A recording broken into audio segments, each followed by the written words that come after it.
for my subscribers. I'm doing a video, as you can see, as a response to some of the YWC members on a very interesting debate, the Daniel Bryan debate. It's something I've talked about often on my channel about Daniel Bryan, and a lot of people are bringing up some very salient points, some very interesting points with regards to whether Daniel Bryan is a deserving champion and is deserving of being face of the company. Now, I want to go through the different people's main points on this, just to make sure I've got everyone. So we've got Reaper, yeah, and Omega. Okay, so we have Mannygentleman TV, which is a cool channel which you should check out. Hello, who is firmly for the Yes movement and the Daniel Bryan movement.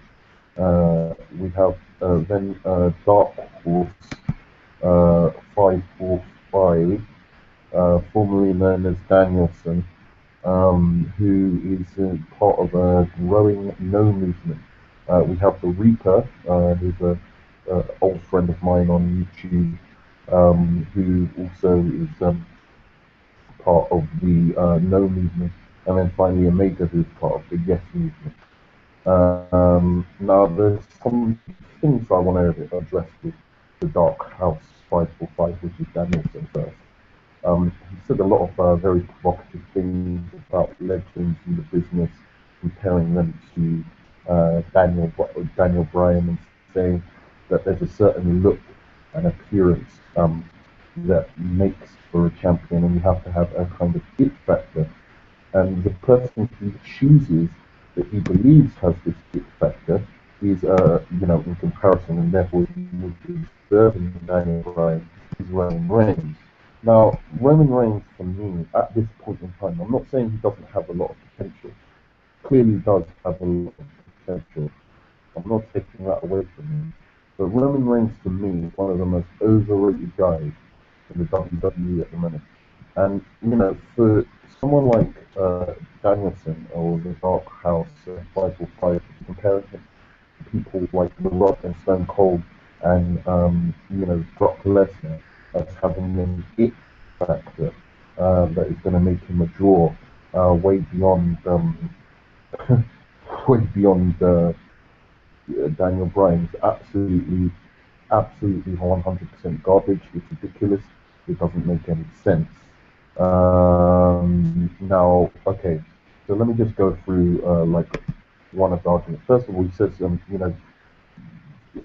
people like The Rock and Stone Cold had these legendary moments, The Rock with his promos, which got him over, and Stone Cold Steve Austin with his, Austin 316 says, "I just kicked your ass," and also saying, that I'll go on to the What movement, the Yes movement, hijacking Raw, because this is very interesting comparison to Stone Cold Steve Austin.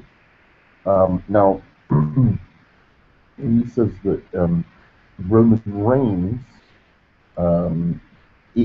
that moment where he showed the superstar, was in the Royal Rumble, and that was hijacked by the Yes chants, and that was hijacked by Daniel Bryan fans. In fact, if you watch that Royal Rumble, people were very, very supportive of Roman Reigns, first of all, just to make that clear. Yes, they wanted Daniel Bryan in the Royal Rumble, but by and large, in between that, they were supportive much more of Roman Reigns than they were of Batista. Secondly, that it moment is completely manufactured, and any single superstar could have been given that role. The good point that Mannygentleman or Manny G made is that Kane was the person who formerly held the record from the Royal Rumble. So does that mean that when Kane eliminated 11 people from the Royal Rumble, that you know, what's his name, Roman Reigns did 12, does that mean suddenly that when Kane did that, he was championship worthy, that he should have been face of the company? No, of course not. It's a manufactured moment that anybody could have done. He talks about Goldberg having that it factor. I'm actually a huge Goldberg fan, and I'm just going to have to call bullshit on this one. I'm a huge Goldberg fan. I really, really think he's misunderstood by a lot of the YWC when he can't wrestle, when he didn't have any it factor, and he couldn't talk. He had tons of charisma. Charisma doesn't just come necessarily from promos or talking. There's other aspects. I mean, his entrance was epic. You know, the way he moved was so athletic. I mean, this guy did backflips in the ring. For a guy his size, he was incredible. Speed. He didn't have the time to hone his craft, so he only had these like squash matches in 3 minutes. But again, anybody could have been given that role. You know, they could have got, say, Chris Jericho in that role as technical master. He comes in, does 20 minutes battles, and just went on a streak of 300 wins or whatever. Okay, and lo and behold, Jericho probably could have taken that role and done more with it. And this is someone I like Goldberg more than Jericho. I actually like Goldberg a lot more than Jericho. I got more into him. I found him more believable or whatever. But if Jericho was booked like Goldberg or booked like Roman Reigns, if Jericho was booked to eliminate 12 people from a Royal Rumble, you know, it's the exact same thing. But he immediately would have got that shine. It's a fake sport. If you're talking about an it moment, something that sets you apart from the pack, what you are talking about is, yes, those rock promos or Stone Cold Steve Austin coming out and, you know, saying what he did in King of the Ring after defeating Jake Snake with the Austin Steve said, "I just whipped your ass," or, you know, the way Austin carried himself, the way he cut promos, the way he, you know, he embraced and became a larger than life character. We're talking about people like Macho Man Randy Savage again, with the epic promos, the way he carried himself, the complete uniqueness and originality that guy had. He had the it factor. You talking about Hulk Hogan again. I mean, if I were to take Hulk Hogan and say what was really the biggest moment that made Hulk Hogan, it's got to be him power slamming, Andre the Giant. But having said that, you know, as much as that made that gave Hulk Hogan this shine as a made man, you have to remember this: if Hulk Hogan didn't have the personality and charisma to continue to carry that role into the sports entertainment universe, because before Hulk Hogan, everyone thought wrestling was, so that's why people like Bruno Sammartino, who is more like Roman Reigns than Roman Reigns is to Hulk Hogan. That's why people like Bruno Sammartino and Bob Backlund got over, because people thought wrestling was fucking real then. A lot more people seem to get wind of it being entertainment, and Hulk Hogan came around at the right time, just between that moment where, you know, he was the kind of guy who could entertain and hold the crowd in the palm of his hand through his promos, through his mannerisms, through his originality, through his look. He popped off the screen. You go and back and look at Hulk Hogan before this guy popped off the screen. And I'm not saying Roman Reigns doesn't do that, by the way. I'm not. That's not where I'm going with this. I'm just saying that, say that, you know, at least Hulk Hogan's, you know, power slamming, power slamming Andre the Giant was a feat of strength, akin to, you know, Brock Lesnar doing that Big Show. At least it was a feat of strength, which shows, oh yeah, this guy is amazing because he can do this and he's so strong. Roman Reigns didn't have that. Roman Reigns eliminated some guys from the Royal Rumble. Anybody on this, I could have been booked like that, and they would have been like, who the fuck is this guy? You know, what I do after that, if I'm able to carry the ball and make myself a personality, I should be able to make that be remembered. Why is it forgotten now that he eliminated 12 people already? Was it too early for him to eliminate 12 people since he wasn't a singles competitor yet? Perhaps that's the case, you know. Perhaps they booked it wrong. If you're going to make a statement like that and you want that to make that guy a made guy, then maybe you should have had him as a singles competitor when that happened. You have to see what I'm saying here. Roman Reigns' feat was manufactured in a fake sport, which Daniel Bryan could have done, and that would have got Daniel Bryan even more over. Okay, or perhaps it would have worked. It's going to ultimately work against both of them, as people have said, because it's that same Superman booking that everyone, including myself, hates in John Cena. So either way you look at it, I don't really see how it's an achievement to knock 12 people out. You know, it's not an it. That doesn't give you an it factor. That doesn't make you the fucking Rock. The Rock never eliminated 12 people from the fucking Royal Rumble. That's not what made him the most electrifying man in sports entertainment. It was his personality. It was the fact he popped off the screen. It was the fact he grabbed you.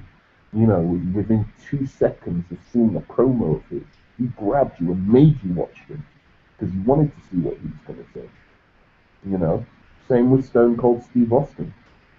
Okay, and it's always going to be that mix between booking, which is the fake side, which is you being given, you know, the way Triple H has been just given 13 titles. That doesn't give him an it factor. That doesn't make him on the same level as The Rock or Stone Cold Steve Austin. And no fan, apart from WWE propaganda, thinks of Triple H like that, even though he's had far more championships than most of the biggest people and biggest names in fucking wrestling. You know, that doesn't do anything. And you know, like, okay, someone like Ric Flair, people hardly even think about the fact that Ric Flair was like a 12-time champion. People think of the fact that you know that Triple H was a 12-time champion, and they're always going to come use that as a defense of Triple H because they need to. Because you know, apart from that, he wasn't so remarkable in comparison. He was a remarkable guy and a great, you know, wrestler in his own right.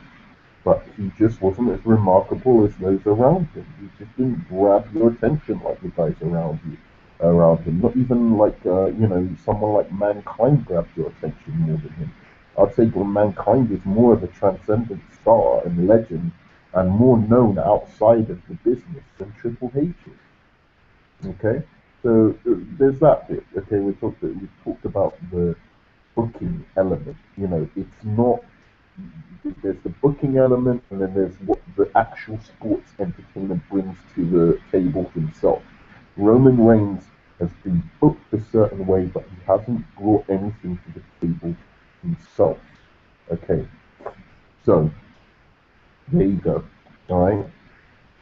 Now, also he said that you know, look at, if you want to compare Daniel Bryan to drawing power, you should look at people like Bret Hart and Shawn Michaels, who didn't draw anything. Again, just a bunch of bullshit that people just repeat over and over again until they believe it. Bret Hart, first of all, you can't compare Bret Hart, like he's saying John Cena's draw is a bigger draw than Bret Hart. You can't compare Bret Hart to John Cena, first of all. I'll tell you why. Here's the logical reason why, and everyone who watches this video is going to fucking agree with me. Here is the logical reason why. You want to hear it? Okay, good. Bret Hart was in competition with WCW, okay? He was in competition with ECW, okay? Bret Hart was competing with two of WWE's most major competitors in history. He was around the time of the Monday Night Wars. He was competing against larger than life characters like Goldberg, Hulk Hogan, the biggest draw of all time, Macho Man Randy Savage, NWO, arguably the most successful stable of all time outside the Four Horsemen. He was competing against Sting. He was competing against hardcore wrestling. And all of this he was doing in a locker room consisting of wrestlers like Bastion Booger and Doink the Clown. Okay? You think people are going to sit through wrestling matches with Doink the Clown and Bastion Booger to get to the main event of Bret Hart or Shawn Michaels? And I'm not a Shawn Michaels fan. Okay, I'm a Bret Hart fan. I self-admittedly a Bret Hart fan. And let's just look at anyway in terms of drawing power, because actually, 1998, the year of Stone Cold Steve Austin's rise, uh, where Stone Cold Steve Austin set. No, no, sorry, pardon me. Let me go through this. So, 1996.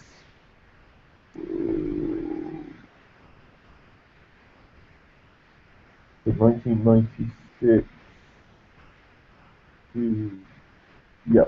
So in 1996, in the world, Bret Hart was the fourth biggest draw in the world. Okay, um, not Goldberg, not anyone like that. In 97, he was also the fourth biggest draw, behind Shawn Michaels. Okay, so then we go into the Steve Austin Rock era. Okay, so again, you know, all right, so Bret Hart basically was competing with WCW, and in terms of pay-per-view buys, he was only beaten by the people outside of the United States and Shawn Michaels. Okay, so Shawn Michaels and Bret Hart actually didn't do as badly as one thinks, considering the fact that they were competing majorly against two huge competitors. In fact, the only people around the world who were beating them were people in Japan in terms of pay-per-view. In terms of ratings, you might have a different thing. But in terms of pay-per-view, no, WCW did not beat WWE or WF in pay-per-view buys. It didn't. Um, their pay-per-views were less established, true, but they didn't. Um, so Bill Goldberg is way behind everyone. Even in 1998, when The Rock wasn't massive, Bill Goldberg was still number 6 and Rock was number 5. Okay, Steve Austin was 1, Undertaker 2, Mick Foley 4. So this notion that you have to be a certain size to draw is complete and utter nonsense. You have to have an it factor about. Am I saying Daniel Bryan has that it factor? Well, you'll find out a bit later whether I do or don't. But let me just put it this way. Yeah, Stone Cold and The Rock were amazing draws. Hulk Hogan was an amazing draw all the way from 1984 to 1980. So 1991, he was the top draw in the world. Okay, Randy Savage and Ultimate Warrior coming up right behind him. So Randy Savage, again, very small in frame, looked like more of an ass kicker to me personally than Daniel Bryan. But again, check your facts. Kurt Angle in 2001 was just behind Steve Austin and The Rock. Okay, and in 2000, Kurt Angle was just behind The Rock and Triple H. So again, massive draw in that year. So again, you've got another small guy. Again, I think Kurt Angle possibly has a little bit more charisma had brought a little bit more to the table in terms of his humor than Daniel Bryan. But again, he's a great wrestler. He was a relatively big draw. And again, you have to look at the way he was booked after that period of time to see why he may have fell down the line and then eventually went to, obviously, TNA. Triple H basically booked himself as a top draw, even though the numbers were dwindling at that point. And Brock Lesnar was the biggest draw of 2003, again, a year where the numbers were dropping. So altogether, like you're saying, Brock Lesnar is a bigger draw than, I can't remember who you say, Chris Jericho and who else did you say? The Chris Jericho and who else is it? Chris Benoit. Let me see as a draw.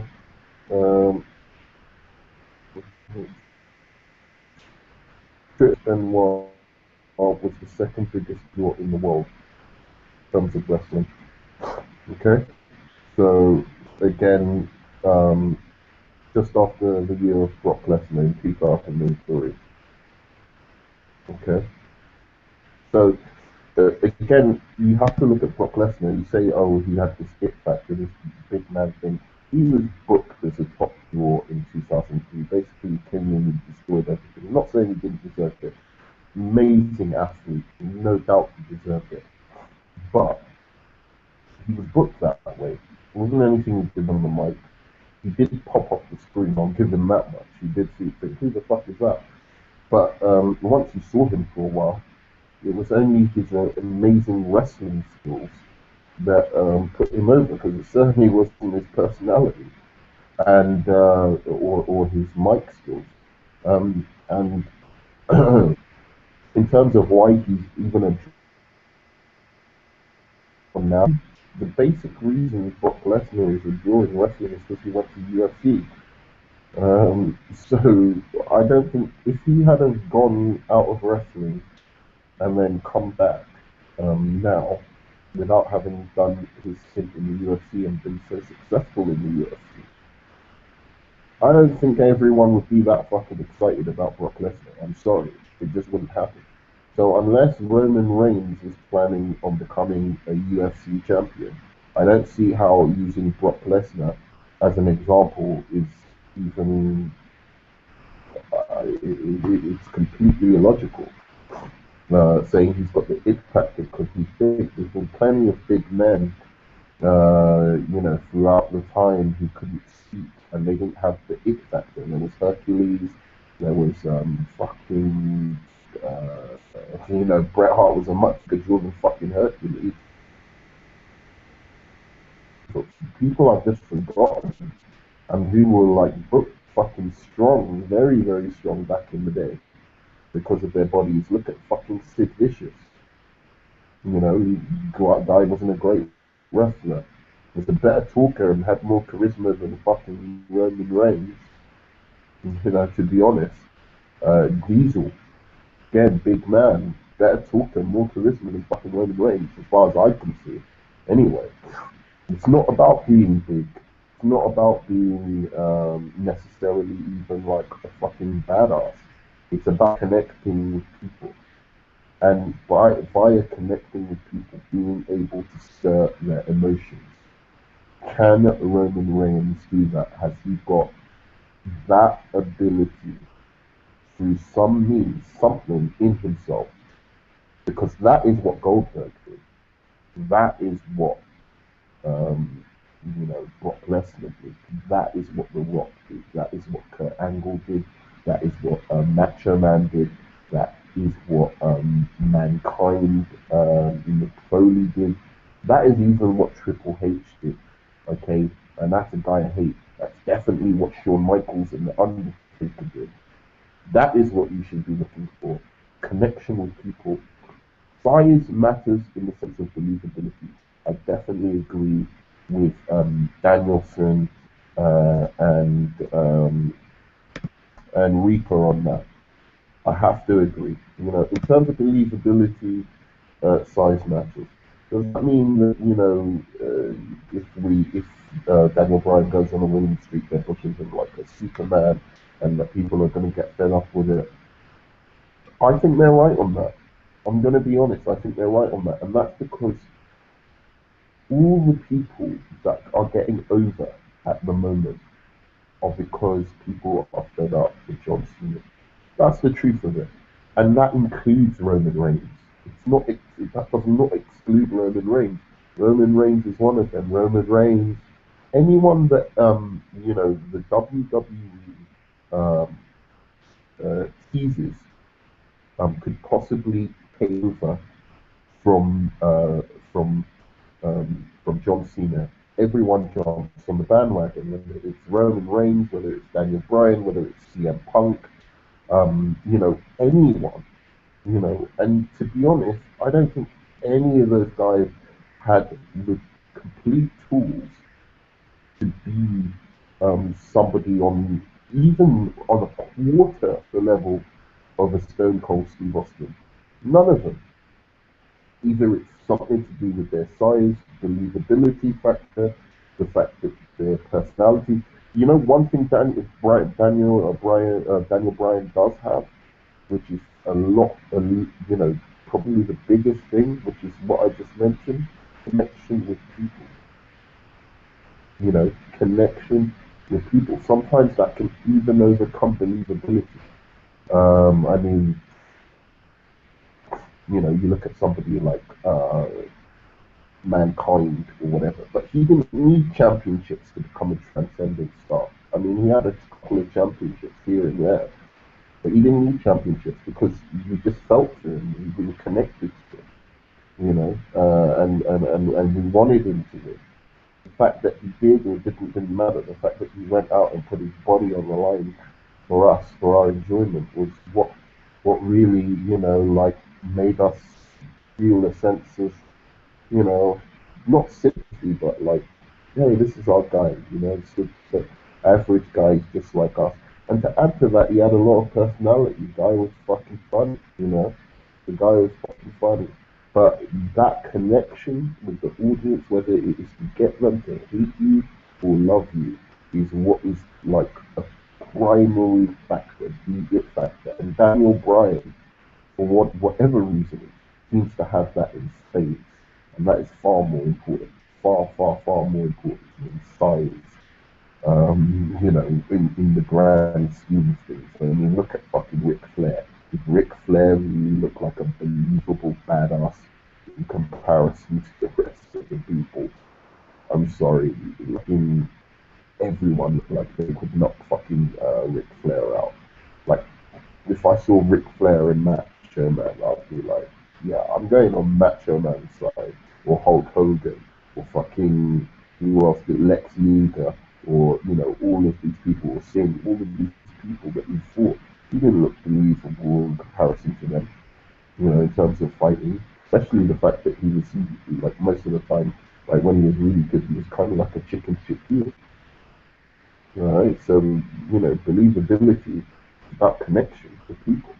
So Daniel Bryan does have that in spades. Do I think that's because people are responding to John Cena and the hate around John Cena, and they're just looking for the great white hope to take over from him because they think all of a sudden magically WWE is the change? Yes, I do, and I think it's a sign of the times. Unfortunately, whether Daniel Bryan takes over, we're going to end up hating him as well, probably. They're probably right, Danielson and Luca. Because the fact of the matter is, it's the product that sucks. John Cena is a big, I mean, I don't. Some of those promos fucking Daniel Bryan did with Kane, for instance, are as bad as John Cena's promos. I mean, John Cena's a fucking dick. I mean, the way he goes around, quoting movies. And I think the difference for me is that John Cena actually clearly has been given license to come up with his own promos. He's whereas Daniel Bryan is scripted. So I give Daniel Bryan a bit of leeway on that because those no skits were clearly scripted, whereas the Team Helmet scripts were clearly scripted, and that's why they were so fucking cheesy, as opposed to John Cena, who, yeah, I'm sure his things are scripted, but I think he has a lot more input into what he says, and he actually thinks going, mm-hmm, mm-hmm. You know, he's actually cool. Like copying the fucking Scorsese movie is actually a cool thing to do. So yeah, it is definitely to do with a reaction to who John Cena. You know, the fact that the product is so stale and John Cena sucks, and we want him out so desperately that we look to people who could not tie the laces of fucking The Rock or Stone Cold Steve Austin, or even people underneath them. You know, like we're talking about like people like Jericho and Christian Moore and fucking Kurt Angle as if they were fucking nobodies just because they weren't The Rock or Stone Cold Steve Austin or Mankind or something like that. No fucking way, mate. These guys were fucking legends. You know, we're talking about people like Mr. Perfect and Bret Hart and, you know, fucking all of these guys, Jake the Snake, as if they were nothing just because they weren't fucking Hulk Hogan. You know, like, again, fucking legends. You know, and yeah, they were part of what made the show fucking awesome. You know, I doubt, you know, if everyone was a goofy fucking idiot in the matches leading up to Hulk Hogan, people would have stuck through whole WrestleManias glued to the fucking screen. Everyone was invested in all the matches. Yeah, you can say like most of the people paid to see Hulk Hogan, but at least one other person, whether it was Jake Snake or it was Macho Man or it was Mr. Perfect or it was Yokozuna or whoever the hell it was, you'd have one other favorite or two other favorites who also made you buy the fucking pay-per-view, and it might have even swayed you if you know if you know, back in the day, I found out, shit, okay, Hulk Hogan's on the pay-per-view and he's facing someone that isn't that interesting, that I know he's just going to beat, but Macho Man isn't on the pay-per-view. I might have not bought the fucking pay-per-view, you know?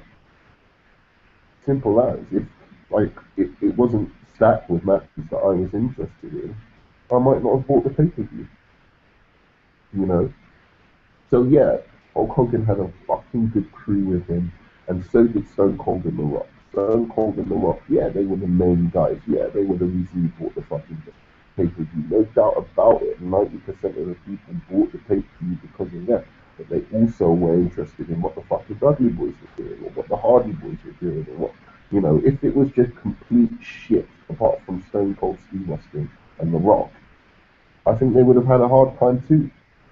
Even then, even as charismatic as they were, I think they would have had a hard time. It was just like, oh, you're just rocking off, you know. So, no, I'm going off point a bit now. I'm going off fucking point. But I'm just saying, you know, don't fucking diss Bret the Hitman Hart, like saying he wasn't a fucking big draw. He gives a shit. I mean, really, like, and secondly, as I said, John Cena has no competition whatsoever. He's, the TNA is not really competition in comparison to WWE. Okay, fucking Bret the Hitman Hart was the biggest star in the WWE and possibly the biggest wrestling star in the world at a time where he was competing with WCW, Goldberg, fucking extreme wrestling that people had never fucking seen before, where wrestlers were allowed to drop the F bombs during the show, you know, with the likes of you know the franchise Shane Douglas and Taz and fucking all of these guys and RVD, you know, he had a lot of fucking competition in comparison to to to John Cena, No one has a choice but to tune into WWE. I assure you, if WCW was around and they were doing something as edgy as NWO, nobody would. They would have fired John Cena by now. John Cena would have been like, Lex Luger, fucking out of here. Let's get a new cat. Okay, let's get someone with some charisma, or let's change things up a bit. There is no fucking way that John Cena would have survived that. No fucking way. That's the only reason he's even a remotely big draw. And in comparison, when you think about it, when you think of the conditions that, and the amount of competition that, people like Hulk Hogan, Macho Man, Stone Cold and The Rock, Kurt Angle and Brock Lesnar. Well, no, sorry, not Kurt Angle and Brock Lesnar, but Stone Cold and The Rock.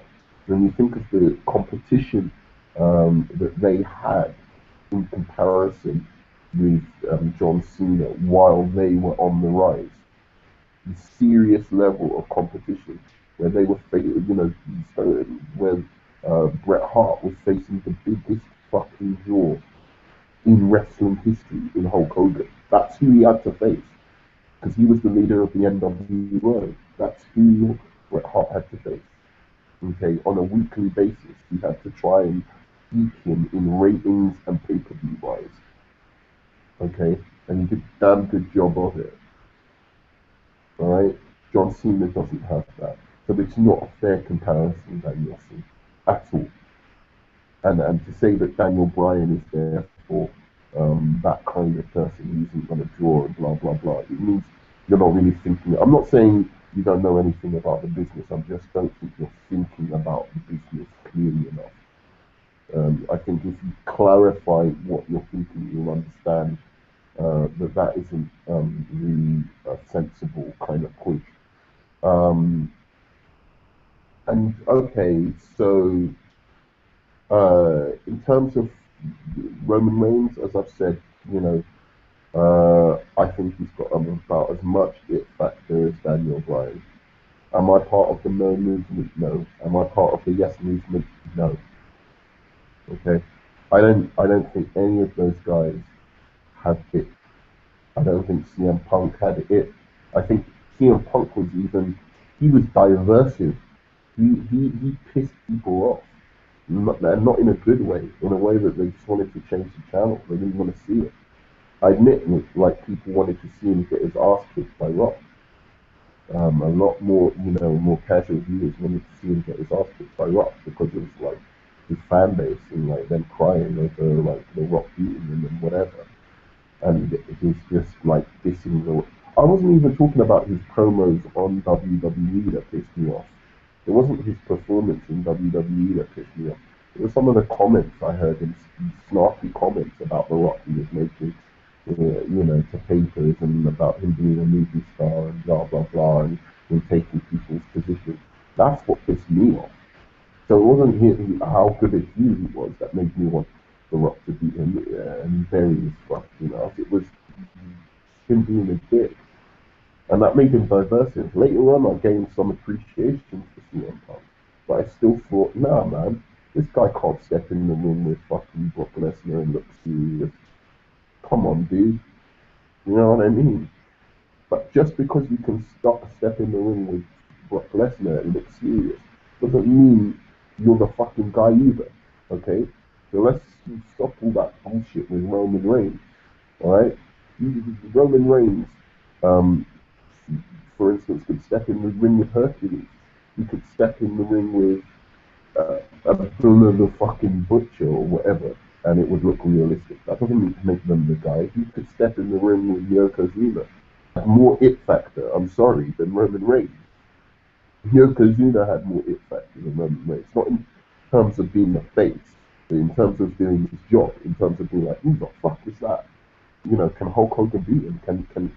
Can our heroes beat this guy? In terms of being a heel, like top heel, Yokozuna's a fucking man. What am I fucking saying? Anyway, so basically, Roman Reigns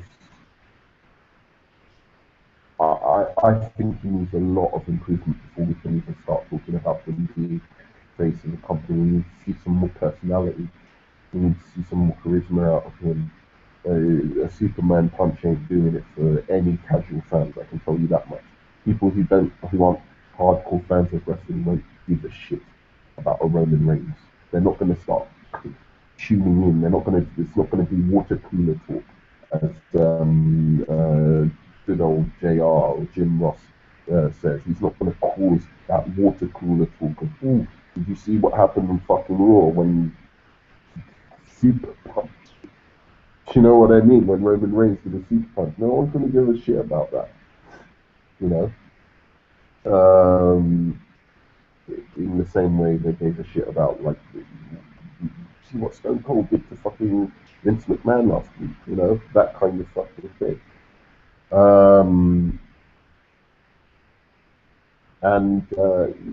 So who do I think has an it factor? I'll tell you who I think has an it factor. The guy who really has the fucking it factor in all of this is Dean Ambrose. Everyone's looking past him. He's got the personality, he's got the look, he's got the voice, he's got the wrestling skills. And he's, you know, like, literally, I can see him being like if they let him play the sinister psycho character, I can see him being a great heel that gains so much heat and is so entertaining by how he does it, that eventually that heat is going to turn him into a hero, a tuner. Okay, and as long as they don't fuck up that push when he does become that tuner, then you could be looking at a fucking legend on your hands. Those are the kind of guys you should be looking at. Guys with fucking character. Guys who can grab you, who will have some kind of connection with you. Dean Ambrose is the fucking man from the Shield. And also, the fucking little guy who does all the fucking flips is amazing. Incredible talent. I could see him going really far as an immediate baby face, as long as they don't make him too colourful and weird, you know? Like, he's a fucking dude as well. You know, that guy was doing some fucking... I saw him do a front flip out of the ring, land on his feet. I mean, that's it factor. That's wow. That's like, oh, okay, you know, you're watching a wrestling show, and, you know, maybe he's not the main guy, but they'll be like, oh, what did you see? Like, yeah, it was amazing, John Cena versus whatever, but did you see what fucking, what's his name did? I can't remember his name for the life of me right now. The third guy from the Shield. So Dean Ambrose and the other guy from the Shield are the future. I also think Roman Reigns is the future. Don't get me wrong, but he's got a lot more to prove, and he's, you know, he's on the same level as Daniel Bryan as far as I'm concerned. If not, Daniel Bryan being a little bit more above, because Daniel Bryan at least has that factor where, you know, people can relate to him because of his size and his struggles that the WWE has put him through. You know, and the fact that we know that wasn't, you know, at first, it's now obviously become a work, okay? Since the Royal Rumble, maybe even a little bit before, that whole thing with them bringing Daniel Bryan down, thinking of him as a joke, was clearly a work from the Royal Rumble onwards, or just before the Royal Rumble. Maybe like possibly from the unification of the belts. It's been a work. Like, they've been just working the audience, being like, oh, the WWE really does fucking hate Daniel Bryan, whereas I think they're fucking in love with Daniel Bryan right now, because he's doing merch sales that probably are fucking quite good at the moment. I'm sure of it. Because he appeals to kids, he appeals to just general wrestling fans. I'm not sure about women at the moment because of that fucking beard, but like he appeals to like two key demographics, which are the men and children like him as well. You know, in the same way they like, you know, John Cena. Okay.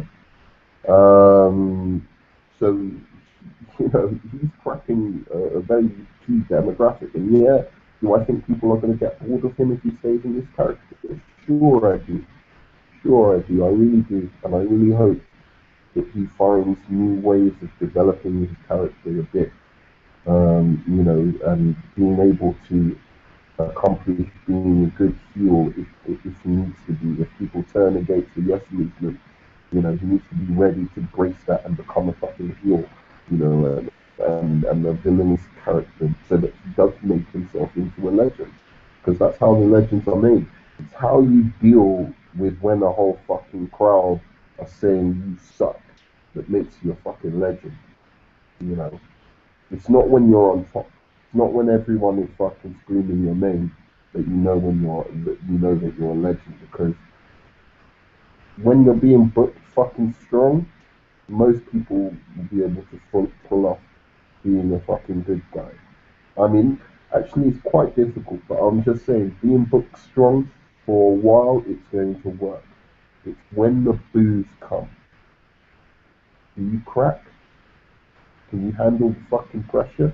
When the boos come, that is the mark of what makes you a legend. You don't select people out of a fucking box of chocolates and say, you know, this guy's gonna be a fucking star, right? That's not how it works in this business. It's like you're you're on a path for greatness and you're fucking not.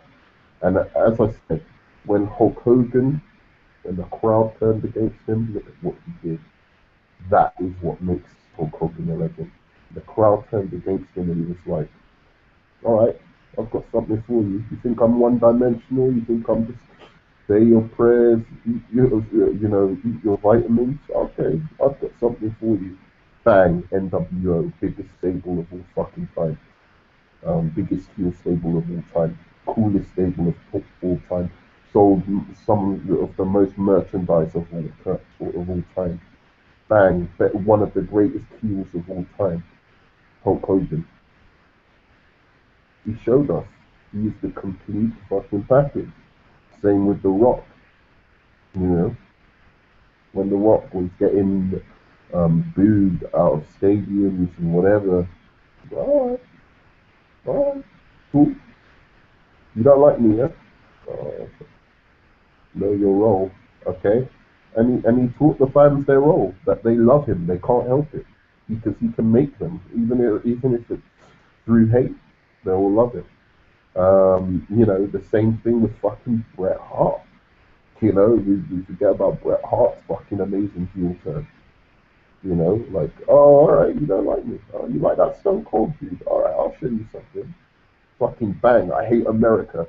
Like, coming up with some fucking deep shit about, like, all of fucking America.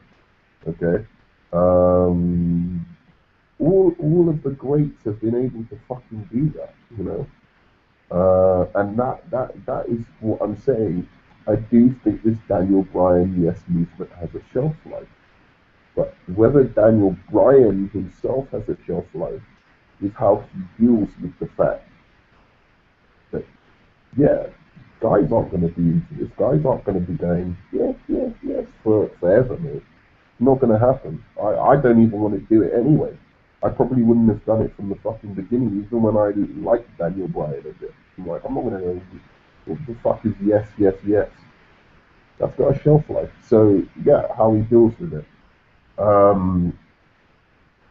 You know, again, I can go through the list of people who this has happened to. Kurt Angle, fucking, you know, the one guy who doesn't seem to be able to get it through his thick head, you know, what to do, or two guys actually. One that you mentioned who had the it factor apparently, who was just a flash in the pan, was of course your friend Goldberg.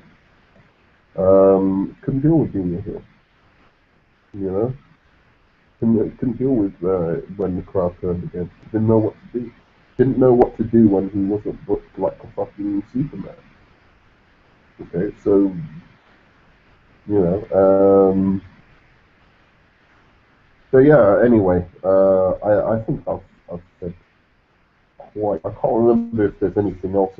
I think I've kind of covered all the bases without going through it as logically as I would have liked to, because there was a couple of things. Manny Gentleman, I just want to say I like his videos a lot. I like Reaper's videos a lot as well, so check out their channels. Um, and it's not. Everyone's looking for that great white hope at the moment, and I think they're all looking in the wrong direction. They're all looking where the WWE wants them to look. And that's the problem. The WWE wants them to look at Roman Reigns. That's why they allowed him to eliminate 12 people from the Royal Rumble. That is the moment. That's as much of a moment as when Kane eliminated 11 people. It's not a fucking moment, you know. It's just WWE booking it that way. The fake sport can't call that a moment, like a breakout moment. A breakout moment is when somebody does something for themselves. Somebody does something. A breakout moment for me, more than more than that, is what Dolph Ziggler did when he did his promo against the WWE. A breakout moment for me is what CM Punk did when he did his fucking pipe bomb. And you just heard, I don't even like fucking CM Punk. That's a breakout moment. That's a I'm a fucking star, look at me moment. Not WWE. Because if WWE had said, look, Roman Reigns, you're not taking out 4 people, you're going out first, he would have done it. It was just WWE said, oh hey, you're getting a bit of popularity. Let's see what happens if you eliminate 12 people. Let's see if people get behind you. And that's fucking it. That's not a breakout moment. So yeah, I don't know, man.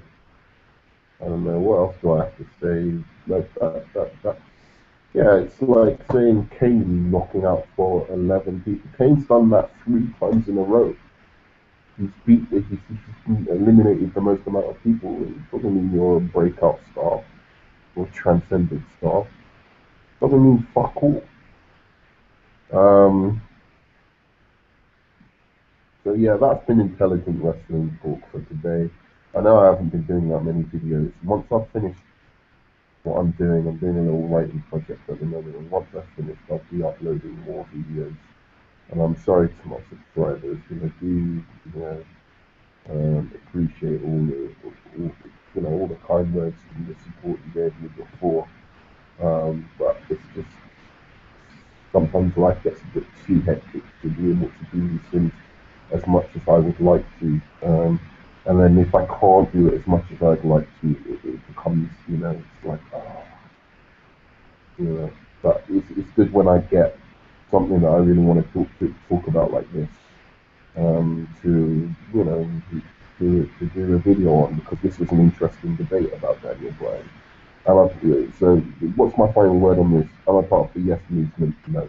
Am I part of the no movement? No. I think Daniel Bryan's a good lad, good boy, deserves the push he's getting, and well done. He's over. I don't think he's going to be over for long. I hope he proves me wrong, because yeah, as I said, he deserves it. A nice guy. There's nothing wrong with him. There's nothing wrong with being a fucking good guy and being able to, like, you don't have to be a badass and trying to connect to people. Stone Cold connected to people, not because people don't even understand, why Stone Cold and The Rock connected. Stone Cold and The Rock didn't connect to them because they were bad guys. Stone Cold and The Rock connected to people because they were genuine guys. Macho Man, Hulk Hogan, Ultimate Warrior, Jake the Snake, Bret the Hitman Hart, all the legends that aren't manufactured legends like Triple H and John Cena, all the real legends connected to people because they were genuine. And people could see that. Kurt Angle, Mick Foley, Mr. Perfect. They were genuine. And they were good entertainers because they were genuine, and because the entertainment factor comes in the fact that Whatever they do out of the ring or to build up to a match makes you care whether they win or lose. Does Daniel Bryan do that? Yes, yes, yes, yes.